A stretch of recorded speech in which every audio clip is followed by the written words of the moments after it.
Hi, welcome to the Black Film Guild. I'm Walter, and today I'm going to be talking about the C100 Mark II. This is my camera, and I think that this is the perfect camera if you're transitioning from DSLR to a full cinema camera. And on this video, I got some questions about what these side buttons are right here. And so all this video is about is just the side buttons, what they are, what they do, and kind of just give you some familiarity around those buttons. So I'm just going to go ahead and jump right into it.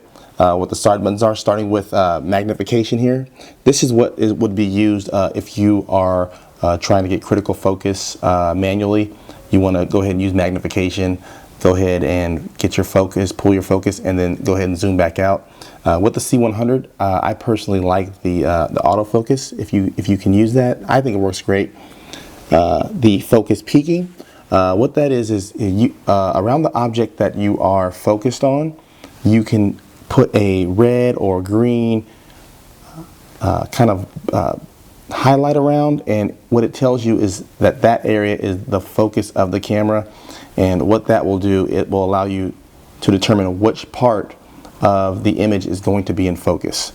Now, going back to the magnification really quickly though, is with this camera, it's a low-res monitor. So if you're gonna use the magnification manually, what I recommend is actually getting some type of external monitor. Otherwise, you might get burned quite a few times.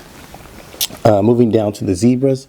What the zebra is going to do is you're going to have zebra stripes in the image, and that's going to tell you which areas are overexposed. And so when you see the zebra stripes in the image, what you want to do is probably tone down the image brightness a little bit.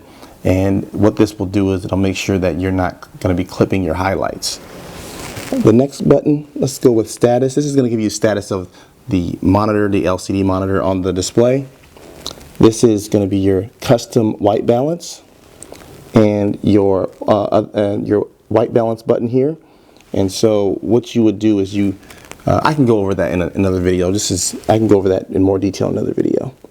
And so here's your custom picture profile and your AF lock.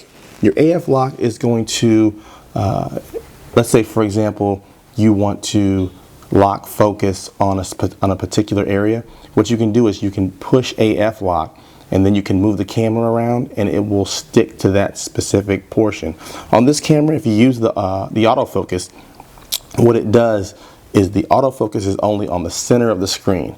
So it's kind of limiting. Unless you have a, it's an STM lens. The STM lenses allow you to have facial recognition. It's the lens that I actually have attached to this right now. It's great for if you have moving subjects. It does a great job tracking that subject, and it's something that the C100 Mark II and that lens do very, very well. The next button down here is your ND filters. They're built into the camera, which is great. If you used DSLRs before, you're familiar with screwing on the filters onto the end of your lens, which can be time consuming sometimes. Well, now that it's actually built in, it's just a matter of turning the wheel in order to change the ND filter right on the camera. It's so useful. It's something that I've dreamed of having when I owned a DSLR. The next button here is auto iris push. So when you push this button, it'll go ahead and change the iris for you automatically, which can be helpful sometimes. I personally very rarely use that. And then here's ISO and shutter. That's going to control the ISO, of course, is your brightness and darkness levels, the levels of sensitivity on the sensor. And what this camera right here, the ISO natively is 850, just for people who want to know that. And then the shutter is going to tell you, the level of brightness. It also changes the kind of image, so it'll change that kind of look and feel of the image based on the shutter speed that you want to put it on. Generally, you want to go double the frame rate, but the creative side can change that. You can be creative in other ways in changing that. And I think that's the buttons for the most part. And then up here, this is more the off, on, and media portion of the camera, but that pretty much does it for the side buttons right there.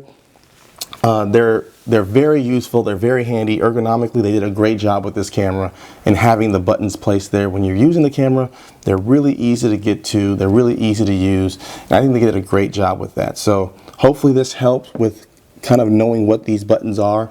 If you'd like me to go into further detail, leave a comment below. I'd be more than happy to. Thanks for watching. Please like and subscribe.